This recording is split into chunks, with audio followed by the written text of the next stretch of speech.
Prima di cominciare ho subito una domanda per voi. Nel prossimo video preferireste vedere una gara speed o preferireste un tutorial su come verniciare una carrozzeria in plastica con questo gradiente bellissimo?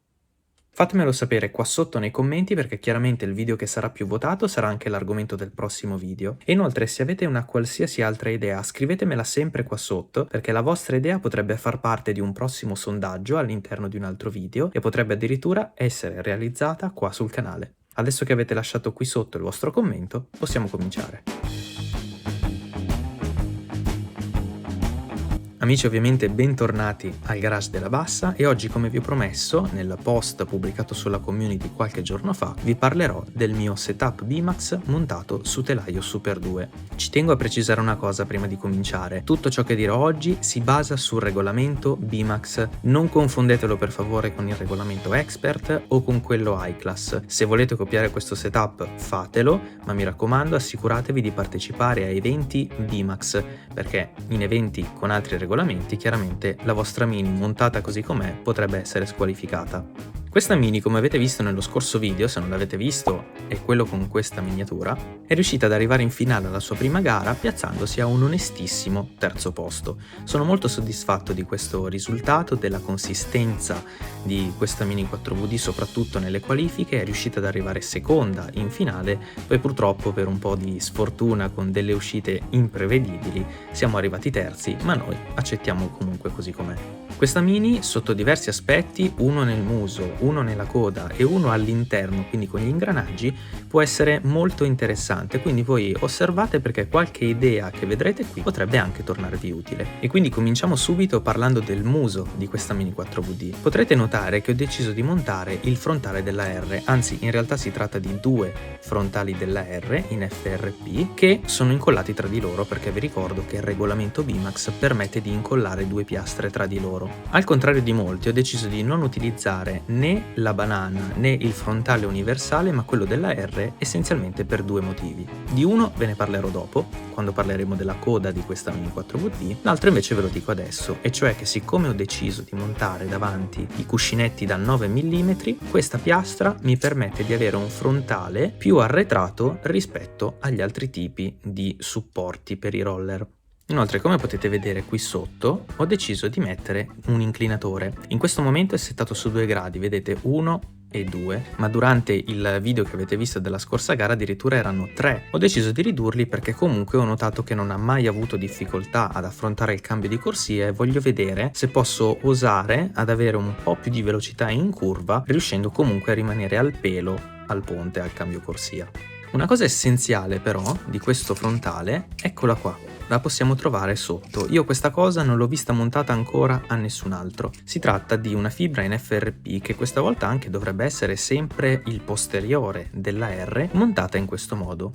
Ora questo da una parte mi dà un vantaggio che ho deciso di accettare, ma dall'altra mi dà uno svantaggio. Partiamo dallo svantaggio. Il fatto è che io qua davanti su una fibra montata in questo modo, purtroppo per le regole della Bimax non posso montare nessuna spugna freno. E questo per un semplice motivo, perché il regolamento Bimax prevede che si possano utilizzare come supporti delle spugne freno solo dei supporti in FRP nati con la specifica funzione di essere supporti per il freno, e questo ovviamente è un supporto per i roller, non per il freno. Ma allora perché ho deciso di montarlo? Questa fibra fa essenzialmente due lavori che per me sono molto importanti. Partiamo da quello meno importante: fa un lavoro di anti-aggancio bello liscio. Quindi in sostanza, qualora la mia mini 4VD dovesse rimanere agganciata sul davanti, tendenzialmente con questa sotto non andrà mai a incastrarsi tra la fibra e il roller, ma semplicemente toccherà in questo punto e scivolerà giù di nuovo dentro la corsia. Ma la cosa veramente importante per cui ho deciso di fare questo è per un difetto che ha il telaio Super 2, e cioè che montando semplicemente una barra dritta qui e una barra dritta sopra, il telaio Super 2 con il tempo tende a rendere sempre più molle il frontale. In alcune situazioni potreste ritrovarvi addirittura a montare più di un inclinatore, magari quello da 3 gradi più un altro da 3 gradi o un altro da 2 gradi, eppure non riuscire comunque ad affrontare il cambio corsia o addirittura a uscire in curva. Tanti si chiedono: ma perché? Questo è il perché. Perché con il passare del tempo il muso del Super 2 si lascia andare. In questo caso invece osservate quanto è rigido, qua davanti. È chiaro, certo, si muove all'indietro, ma voi non avete idea di quanta forza sto facendo per fargli fare questo movimento. E tutto questo perché il punto che di solito si rovina del telaio Super 2 è questo qui, questi punti qua sotto. Una volta che questi si rovinano, il davanti diventa completamente molle. Ma se io utilizzo una fibra NFRP che blocca da una parte davanti sul punto più avanti del muso e dall'altra blocca in questi altri due fori, che comunque sono fori delle viti standard per quanto riguarda il telaio Super 2, ecco che quindi la forza non viene più scaricata su questi punti del telaio, ma viene scaricata qua dietro. E allora sì che il telaio diventa più rigido, dura di più e si riesce meglio ad affrontare curve e cambi corsia. Beh, non vi sto neanche a parlare invece dei cerchi, si vede chiaramente che si tratta di cerchi di diametro medio. Ho deciso questa volta di montare, al contrario di come avete visto in gara, questo tipo di gomme. Sono delle gomme inclinate di per sé, io non ho fatto nessun tipo di lavorazione e voglio semplicemente vedere come vanno. La mescola hard insieme a queste piccolissime superfici che toccano la pista io le trovo interessanti, ma non le ho mai provate, quindi voglio vedere come funzionano. Per quanto riguarda invece la gara, l'ultima gara che avete visto, avevo montato questo treno, questo set di gomme, composto da 2 gomme morbide con la stampa, tra l'altro sono gomme vecchissime, avranno almeno 3 anni, e avevo deciso di metterle semplicemente per avere una maggiore trazione al posteriore. Questo perché so che a volte al Monkey c'è quella salita ripidissima che richiede quindi molta trazione. In ogni caso comunque su un telaio con la trazione posteriore è molto buono montare queste gomme, anche se fanno fare dei salti leggermente più alti, comunque avere un po' più di grip aiuta soprattutto nelle accelerazioni. Davanti invece avevo montate 2 di queste, che no, non sono gomme super hard o non sono gomme morbide, ma sono gomme low friction, esattamente come le Maroon che dovrei avere qui.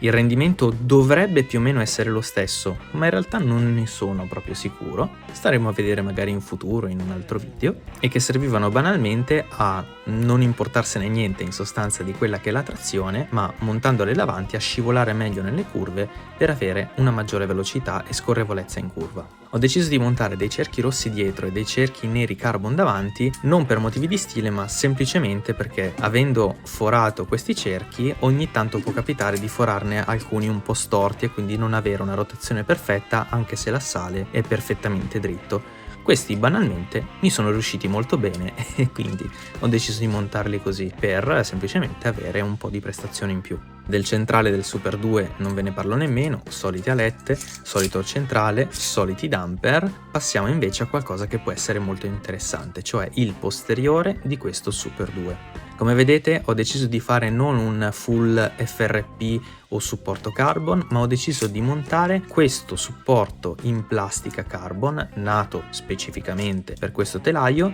perché mi piace che anziché appoggiarsi solo alle 2 colonnine del Super 2, che quindi diventano un po' meno rigide e un po' meno affidabili, va a chiudere su 3 punti. Questo si incastra perfettamente dentro e chiude anche su questo punto qui, quindi dando un po' più di resistenza e rigidità al posteriore della Mini. Ho montato poi una banana carbon che mi serve semplicemente ad avere un setup ben arretrato dei roller, così da avere un po' più di stabilità.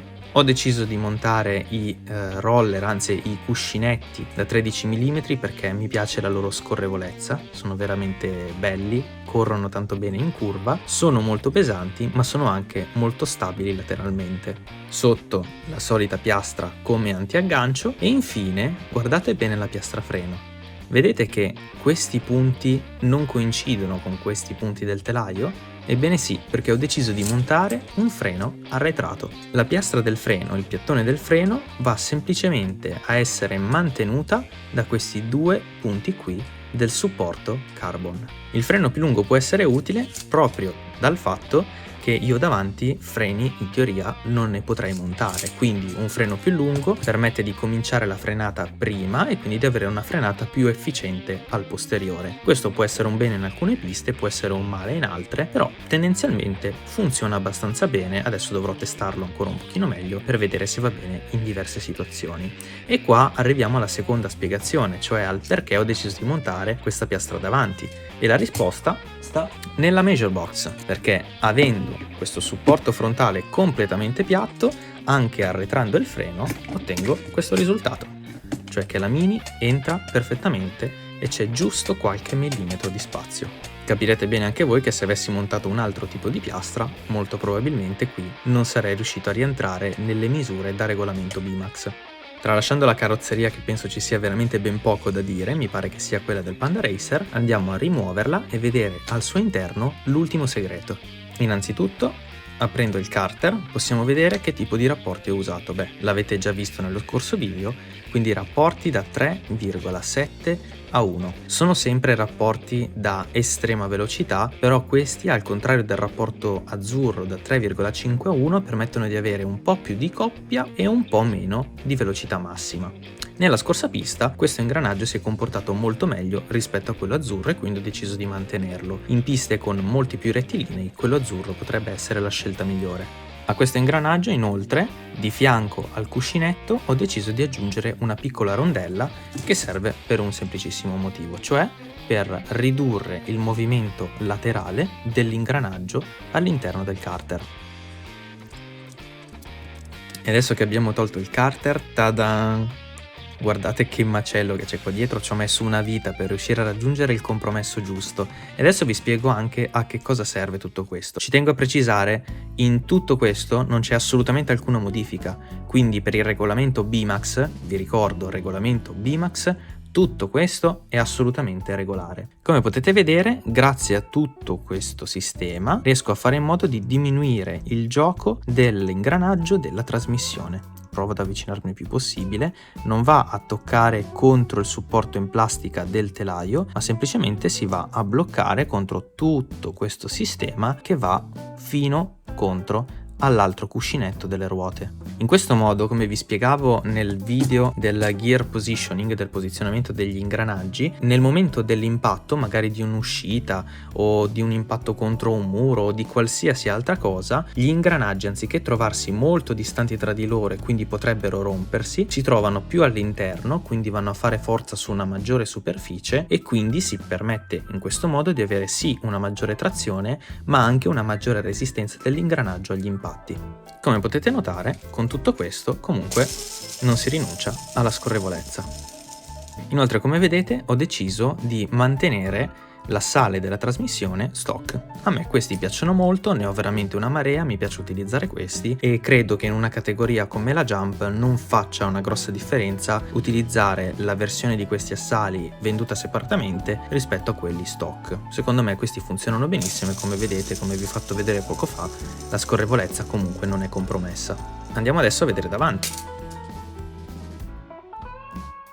Al contrario, davanti ho montato un ingranaggio carbon. Ho notato nella scorsa gara che l'ingranaggio davanti sul Super 2 tende a rovinarsi di più rispetto all'ingranaggio posteriore, quindi ho deciso di mantenere l'ingranaggio carbon, che comunque ha funzionato bene, e adesso chiaramente non mi metto a smontare le ruote che sono montate belle dritte, ma qua in mezzo vi dico che si trova una o due rondelle, esattamente come quelle che avete visto in questo ingranaggio qui, che servono anche in questo caso a ridurre il gioco dell'ingranaggio.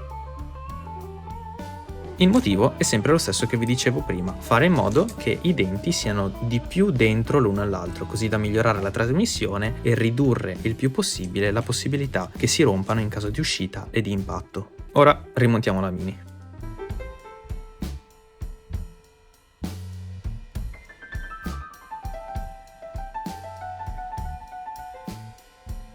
Ed ecco qua la Mini completamente rimontata. Come avete notato, non ho assolutamente barato, la Mini questa è. Ho seguito semplicemente delle regole di montaggio e di buon senso basate su una buona conoscenza del regolamento Bimax. Qualora non conosceste bene questo regolamento, lo trovate qua sul canale con questa miniatura e vi consiglio assolutamente di vederlo perché può schiarirvi le idee, soprattutto dal prossimo anno che tanti gruppi hanno deciso di aderire a questo regolamento. Io sono sicuro che comunque, anche se deciderete di copiare questo setup o se deciderete semplicemente di non copiarlo e di fare i vostri test, c'è bisogno di conoscere bene i telai, di conoscerne i pregi e di conoscerne i difetti, così da poter esaltare i pregi e limare quelli che sono i suoi difetti, come vi ho mostrato oggi con dei dei semplici ragionamenti. Io spero che comunque questo video vi sia stato utile per qualsiasi motivo, sono sempre qui, quindi se avete delle domande da farmi scrivetemele qui sotto nei commenti e io vi ringrazio e ci vediamo sempre qui nel prossimo video al garage della Bassa. Ciao!